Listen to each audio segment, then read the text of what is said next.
Čau, vítám vás behind the scenes s Danem a s Jakubem. Dělali jsme projekt pro Let It Roll a myslíme si, že je dostatečně zajímavý na to, aby si zasloužil behind the scenes. Jako pozornost, jako před kamerou.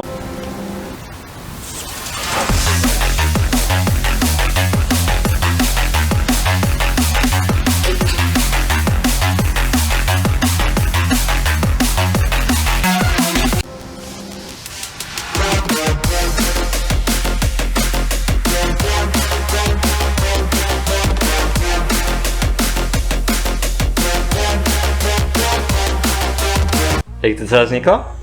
Tak celé to vzniklo tak, že Dan měl narozeniny a já jsem mu něco chtěl dát, ale nechtěl jsem utratit moc peněz, tak jsem mu vytiskl na tiskárně 3D tiskárně klíčenku s jeho logem Dan a on si tady proto přišel, tady do mého studia. Natočili jsme k tomu jako krátké video, které si myslím, že se nám celkem povedlo a celkem nás to ohromilo. Později přišel Danovi každoroční job. Přišel Let It Roll. Já už s nima spolupracuju třeba 3 roky. Každý rok děláme něco jiného. A teďka jsem se rozhodl udělat to v 3D.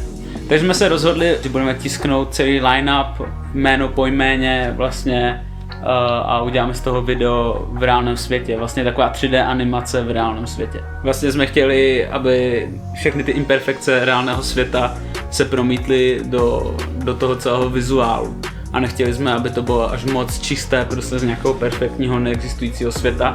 Tenhle shoot byl drdy, ve znaku drdy a Dan to hodně tlačil, aby to tak bylo, což mě upřímně bývá trochu proti srsti, protože jsem zvyklý z reklamy všechno ladit.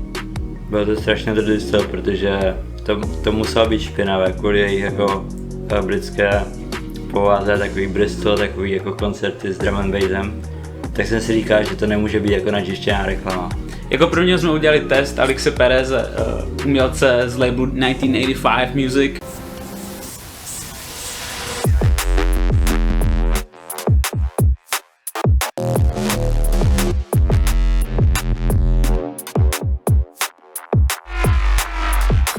Který je jeden z mých nejoblíbenějších elektronických umělců. Udělal jsem takovou Petriho misku, na kterou jsem vlastně jako najel motion controlem, takovým sliderem. A vlastně se tam stříkal stlačený vzduch po to, aby to byl takový jako efekt vánice. Potom jsme to vlastně poslali do Let It Rollu a Dan musel obhájit nový jakoby styl pro vizuál Let It Rollu, protože minulý rok to byly takový roboti a celkem jako barevné schéma. Poslal jsem to domce, nechal jsem si schválit koncept, bylo to vyřešeno. Takže pak nás čekal tisk, kde jsem musel zadat vlastně všechny jména ideálně správně na tisk, protože žádné úpravy už vlastně po natočení v reálném světě jako neexistují. Takže jsme si udělali s Danem celý shoot day, natočili jsme vlastně jména v různých jakoby scénách. Jeden z konceptů, se kterým Dan přišel ráno, bylo, že bych chtěl vlastně takový antigravitační záběr. Představte si kameru, 3D tisk, gravitaci. Jak se to musel vyřešit, bylo, že jsem dal 2 Magic Army vlastně na kameru, vzal jsem nějakou podložku a udělali jsme to samé, co dělají astronauti v letadle.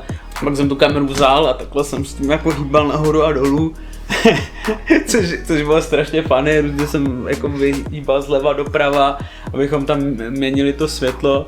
A pak vlastně jsem si vzpomněl, že jsem viděl někde, že používal jeden fotograf vrtačku, aby udělal vlnky, tak to jsme tam vlastně udělali taky na celý ten line-up nakonec. A bylo to vlastně hrozná sranda výsledku. Jak vznikla vlastně nějaká inspirace k tomuhle konceptu? Viděl jsem to na MOVu, kde je festival na motion designery. Byl tam týpek, co dělal titulky pro BBC, nebo dělal takový vizuální styl, takové jeho kostičky a hrál se s tvarama, s gravitací a prostě potom na to založil jako celý vizuální styl. Alex jsem si říkal, že si budeme hrát s 3Dčkem. Došli jsme k pár slepým uličkám, mysleli jsme si, že se přímo inspirujeme tou animací, která vzniká v Cinemě 4D a prostě budeme posouvat ty kostičky dolů a doprava, ale to vlastně nešlo úplně fyzicky udělat tak, aby se zastavil tam, kde bychom chtěli. Protože právě vznikají ty imperfekce, o kterých jsme se bavili na začátku a museli jsme vlastně trochu adaptovat na to, s čím jsme pracovali my. Tudíž jsme zase vytvořili něco novějšího a nekopírovali jsme něco jenom jako napřímo.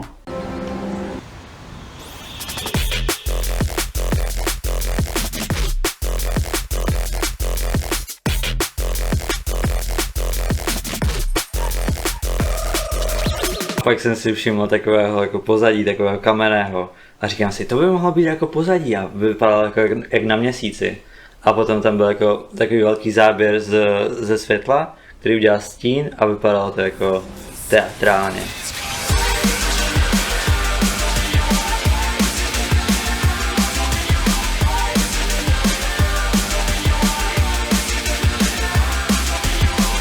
Byla tam Pendulum, Hold Your Color, měli song, což mi přišlo jako, že se celkem hodilo k lití barvy. Jak jsi udělal ten rig na barvu? No, ten rig na barvu jsem udělal vlastně celkem jednoduše a to, že jsem vzal vlastně železné jako VLka, přilepil jsem je jakoby horkým lepidlem takové k vaničce z IKEA a pak jsem použil jako na klouby vlastně 3D tisk zase, který jsem jako přivrtal do 2 Apple boxů a pak jsem tam udělal nějaké zarážky, tudíž jakoby se nám to nemohlo celé vyklopit úplně někam po celém pokoji. Zalili jsme to tou barvou a mohli jsme si s tím hrát, jak jsme chtěli a vlastně to celkově hodně urychlilo ten proces, než kdybychom něco drželi v ruce a balancovali bychom s tím a neměli bychom to zaostřené půlku času. Takže bylo super, jsme měli fixní prostě zaostření a jenom jsme jako si hráli v podstatě. A pak byla řada na Danovi udělat celou postprodukci v podstatě.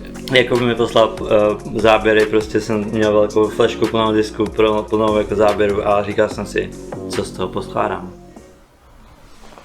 No to by mě zajímalo, protože jsme toho narvali strašnou spoustu. Udělali jsme to v Ravku, já jsem Danovi poslal nějaký jako rychlý grade a Dan z toho musel vykouzit vlastně nějaký kohezní celek. Já jsem udělal 13 jmen čtverců obdélníků Narios. Ještě jsem potřeboval jako skloubit jako jejich vizuální styl z minulého roku. Byly tam jako aftermovie, byly tam záběry s holkama, byly tam záběry s velkýma stagema. Proklamil jsem to do společného videa, které jako to tam spojovalo, ale zároveň to mělo něco nového. A víš, jak jsem to dělal pomocí takového světla, které jsem natočil, tak jsem tam vymaskoval lumu, aby jako odmaskoval druhý záběr. Protočil jsem tenhle efekt znova na všechny interprety a byl výsledek. A vlastně mě se líbilo, jak si vlastně celém tom projektu používal i záběry, které jsem ti poslal do Messengeru jen tak ze srandy. Dirty Still. Třeba jenom jsem ti poslal Wilkinsona, jak jsem vytisknul a ty si vlastně použil záběry jakoby z 3D tiskárny, jak to tam jenom leží na nějakém podkladu. Zkompresované s Messengerem. A musím říct, že to je sranda, že to je celkem jako uvolňující jakoby způsob práce. Nemusíme být detailní. Kvůli toho, že jsem to dělal na Rios, jsem musel všechny záběry naspat do prvních 3 sekund, aby to lidi zaujalo. A zaujala ho hudba, zaujala ho střih, efekty, které tam jako jinde nevidí, aby ten divák měl strašně velkou pozornost na cokoliv se tam děje, když přeskroluje jednou prstem. To jsem jako všechno musel vymyslet jako v prvních 2 dnech a potom jsem si říkal, že tenhle koncept budu stejně obmývat, abych mohl zachovat konzistentní věc mezi všemi videi. Takže co jsme se na tomhle celém projektu naučili? Mně se mi líbil drdý koncept. Byl to neucelený celek, ale ucelá forma. Zase jsem si zkusil něco nového, jsme se challengeovali oba dva, si myslím, a to nám umožnilo vytvořit něco nového a něco možná, co není až tak často vídané, není to jak přes kopírák, jako s ostatními. To je všechno, co jsme tu chtěli ukázat. Už jste viděli naši práci, ale uvidíme se v dalších dílech. Na dalších labelech, na dalších Critical Music. 1985 labelu, kde jsme použili luminescenční filament. Uvidíte příště. Peace! Dobrý. Yeah, bet you made it one of yours, man. I gotta fly when I'm looking to the sky. Can't see no ceiling, but you're never listening to none of their songs. Can't nothing that they say's got their full meaning.